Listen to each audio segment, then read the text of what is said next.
Olá, amigos da TV Impacto e do Jornal Impacto, estamos de volta. Hoje o nosso convidado aqui para batermos um papo sobre o estado do Pará, sobre os municípios, sobre política e outros assuntos que vão surgir, obviamente, é o deputado estadual Sidney Rosa, do PSB. Ele já esteve aqui, você se lembra? Já esteve aqui conosco, acompanhado do deputado Cássio Andrade, há tempos atrás, e agora está de retorno a Santarém. Nós vamos conversar com ele, aproveitar a sua visita aqui à Pérola do Tapajós. Que, aliás, deputado, bem-vindo, e ontem o senhor já participou de um jantar com empresários, agricultores lá no Planalto. Boa tarde, Oswaldo, boa tarde os que nos assistem. É sempre um prazer estar em Santarém, mas vindo hoje para a nossa exposição agropecuária de Alenquer, nós aproveitamos ontem e fomos a um jantar convidados pelos produtores rurais, pelos empresários comerciantes, pelos membros da maçonaria, por várias lideranças comunitárias, e lá na fazenda do Sr. Carlos Neumann, lá no Tipizal, no quilômetro 28, foi muito agradável encontrar lá umas 150 pessoas que queriam me rever, alguns me conhecer, onde nós falamos 40 minutos mais ou menos e abrimos um debate do que cada um pensa do Pará, o que cada um espera, principalmente da eleição do ano que vem, dos novos rumos a partir de 2019. E ali nós pudemos colocar com propriedade toda a minha vida, né, de empresário, de produtor rural, de industrial, de prefeito que fui de Paragominas de 97 a 2004, implantamos lá um projeto interessantíssimo, depois elegemos o meu vice, que trabalhou bem e foi reeleito, e depois elegemos o vice dele, o Paulinho, que trabalhou bem e foi reeleito ano passado. Portanto, Paragominas tem um projeto a mostrar para esse estado de que com boa gestão pública e principalmente com diálogo com a sociedade, nós temos uma coisa diferente, que redundou no IDEB, que saiu de 2,7 para 5,2. Isso é que é importante na educação. Resultado, o atendimento 100% em saúde lá em Paragominas, a questão ambiental, a questão do trânsito, que tem os menores índices de acidente do estado, a própria cidade limpa, urbanizada, enfim, um contexto que mostra que a gestão pública é importante. Por isso que com 21 anos, sem um escândalo, sem uma denúncia, e com uma forte participação da população, que lá em Paragominas, diferente do resto do Brasil, a população se sente representada pelos seus políticos.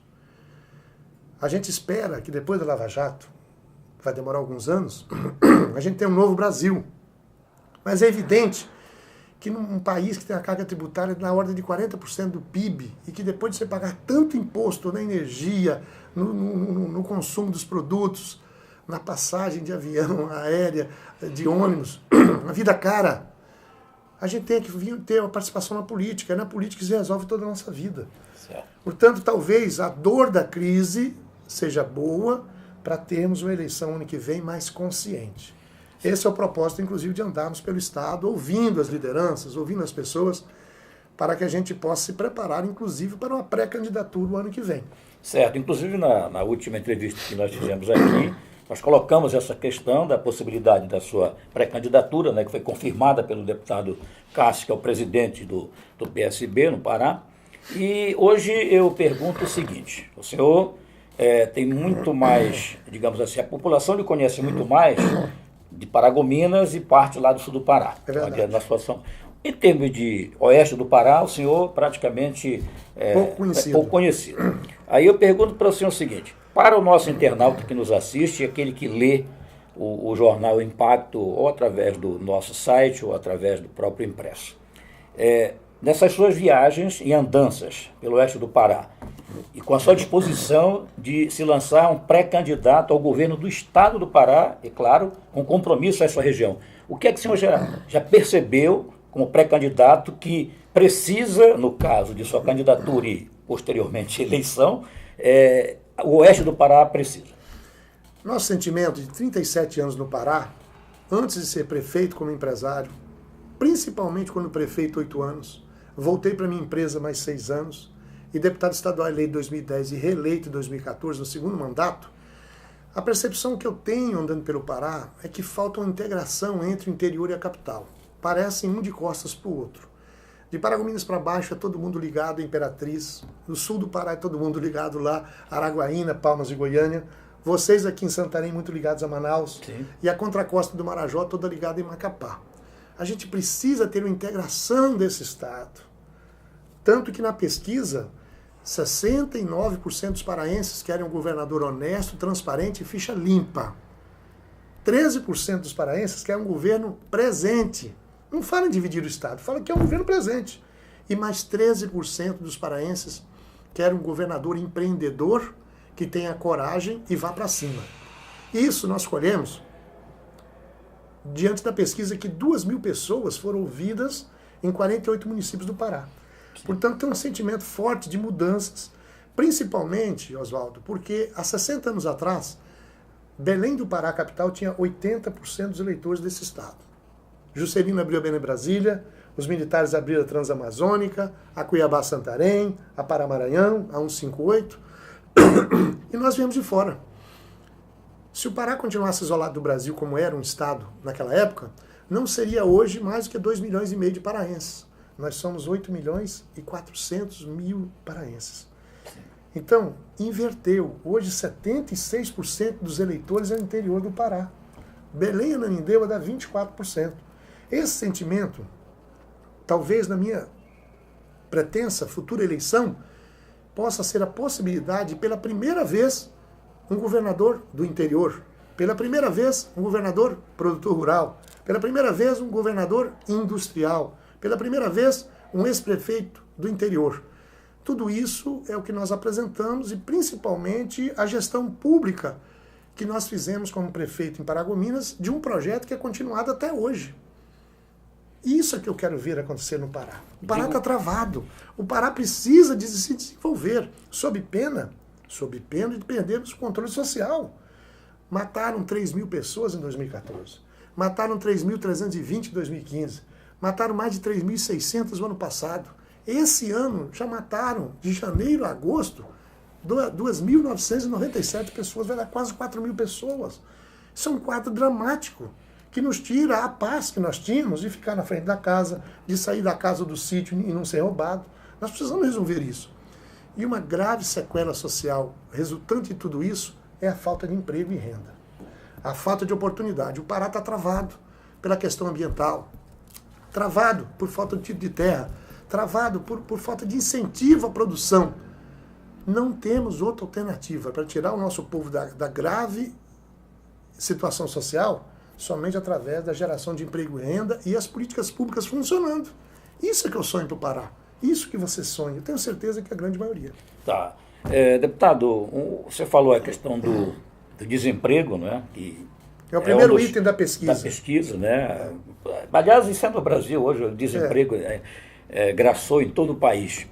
Aí eu lhe pergunto, porque aqui no nosso caso, a região de oeste do Pará e Santarém, tem aquele sonho há muito tempo de ter o seu distrito industrial e que vem rolando esse sonho, passa governo, vem novo governo, promessas.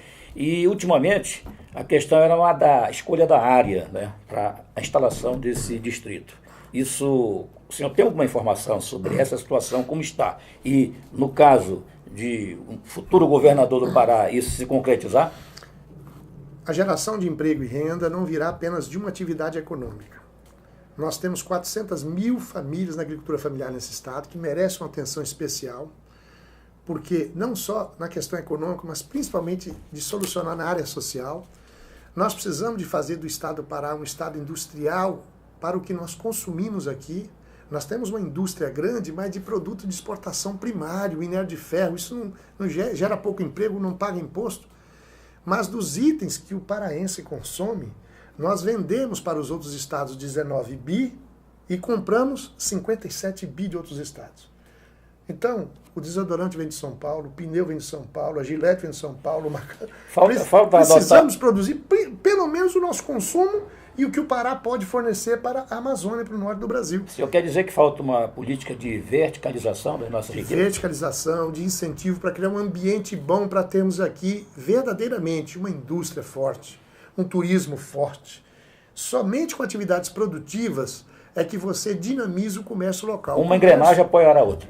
O comércio é uma troca de dinheiro. Na verdade, se você não tiver um setor produtivo que traz dinheiro de fora para circular na praça, você não tem vida o comércio daqui. Bem, isso aí entra numa outra questão que é a exportação dos nossos produtos. E aqui nós temos um problema de porto. Nós temos aqui um porto e várias empresas já tentaram implantar outro e não têm conseguido. Temos que quebrar esse paradigma. Nós precisamos colocar vários portos aqui. É estratégico. Não adianta Santarém e o Pará ficar falando apenas que temos potencial. Isso não resolve. O que nós precisamos transformar esse potencial em riqueza, em oportunidade de emprego e renda. Por isso esses entraves ambientais, esses entraves do documento da terra. O distrito mesmo aqui está engatado até hoje por falta de um documento da área. Isso. Entendeu? Precisamos de resolver esse gargalo. E definitivamente eu tenho usado um termo dizendo que o Pará é uma Ferrari. Mas é uma Ferrari em cima do cepo, faltando um pneu, faltando um óleo de freio. Se essa Ferrari tiver o pneu, o óleo de freio, tiver um bom motorista, essa Ferrari faz de 0 a 100 km em 5 segundos. O Pará é extraordinário. No cacau, no açaí, na piscicultura, na agricultura de grãos, no reflorestamento, na agricultura familiar, enfim, precisa destravar o Estado. Desmistificar essa burocracia maluca. O tamanho do Estado do Pará, o tamanho da máquina pública que gasta tudo dentro dela e não sobra dinheiro para o investimento. Parece que há também, deputado, mas nessa questão ambiental, quando se fala em instalar grandes projetos, no caso Porto, Distrito Industrial, os ambientalistas menos esclarecidos, mas que têm uma força muito forte, estabeleceu-se que a implantação desse grande projeto vai destruir o meio ambiente, vai acabar com a região. Nós precisamos, para manter a floresta em pé, verdadeiramente de aproveitar a área já aberta, antropizada. Aqui mesmo em Santarém, nós temos algo como 600 hectares que precisam ser aproveitados. E a floresta, para se manter em pé, só tem uma solução, o manejo florestal. O manejo vai produzir madeira. Madeira tem que ter indústria. Olha, o setor madeireiro do Pará, que já teve 80 mil empregos há 12 anos atrás, e hoje não dá mais do que 12 mil empregos. Portanto, 68 mil empregos do setor madeireiro, que não desmata, foram extintos, e na campanha de 2018 nós vamos cobrar a responsabilidade que acabou com esses empregos. Aliás, no seu município... 76% do território florestal do Pará está em pé. E essa floresta tem que ter um sentido econômico. Portanto, é uma vocação desse Estado também florestal. Não apenas isso, um pouco de cada coisa. A economia só será forte, Oswaldo, se ela for diversificada. E tem espaço para tudo. Se eu não estou enganado, um dos grandes calos quando o senhor começou a administrar Paragominas era essa questão de madeireiras clandestinas. E o senhor mudou esse... Paragominas tinha o estigma de Paragobala pela sua violência, tinha um estigma da devastação, tinha um estigma de várias ordens, todas negativas. Hoje Paragominas é um município verde, um município que tem uma qualidade de vida como uma das melhores do Brasil, tem 64% do território do município de Paragominas em floresta em pé, nativa. Agora, evidentemente que nós estamos aproveitando todos os 36% do município. Claro que licenciando localmente pela prefeitura para facilitar a vida do produtor. Enfim, criar um melhor ambiente de negócios. Porque se você não tiver um bom ambiente, onde tudo é difícil, a licença é difícil, o título é difícil, nada vai prosperar. Nós precisamos de entusiasmar os nossos empreendedores locais e atrair gente de fora, sob pena de nós não vermos um crescimento do Pará. Nós podemos assistir um inchamento. A gente vê na periferia de Santarém e de outras cidades, lamentavelmente, muito mais problema social do que qualidade boa de vida, que é o que nós desejamos. E fazer, Oswaldo, os 3 links de governo conversarem. Eu, quando fui prefeito, vi isso e até hoje vejo. O governo federal administra um país, o governo estadual administra, parece, outro país, e o município, outro país. Não tem um link para juntar as políticas públicas. Afinal de contas, o cidadão, quando paga imposto em tudo que compra e consome, ele não sabe se o atendimento da demanda dele virá do governo federal, estadual, municipal, ele quer o atendimento. Exato. Me diga uma coisa, vamos mudar um pouco aí para a questão política aqui, no caso do seu partido, o PSB, que já colocou seu nome como pré-candidato, é claro, isso aí o partido já vem trabalhando, o senhor como pré-candidato trabalhando muito mais ainda, mas eu digo em termos de candidaturas em Santarém. O PSB hoje teria nomes ou nome para, digamos, disputar uma eleição a nível de deputado estadual? Veja bem, se a minha candidatura se concretizar para o governo do Estado, não será apenas da minha vontade, nem só do nosso PSB, do meu partido. Por isso que nós estamos conversando com vários outros partidos no sentido de formarmos uma grande coligação, uma união de forças. E evidentemente que nós teremos nessa base muitos candidatos, não só do PSB, mas de outros partidos também, para deputado estadual, para deputado federal, e apoiarmos 2 candidatos para a vaga de Senado, que vão se abrir as 2 vagas. Sim. Portanto, nós estamos organizando o nosso PSB em todo o Estado, mas também numa visão majoritária de candidatura ao governo, precisamos estar dialogando como estamos hoje com outros partidos. E aí é evidente que nós precisamos de arrastar uma grande coligação que possa eleger a maioria da Assembleia Legislativa, a maioria da bancada federal e, se Deus quiser, buscar, pedir votos para renovar as 2 cadeiras de Senado. Falando de campanha política, como é que se observa essa questão do financiamento de campanha, que até agora você leu, né? Como é que será esse financiamento de campanha? Veja bem, já assistimos à campanha de prefeitos de 2016 bastante diferente das do passado. Pouco dinheiro, eleição curta, 45 dias, vigiada pelo Ministério Público, por todos que têm um celular. Acho que a do ano que vem será ainda mais enxuta ainda. Esse fundão de 3 bilhões e 600 que querem criar, é absurdo, é um absurdo isso, um absurdo. As campanhas no Brasil não precisam de tanto dinheiro.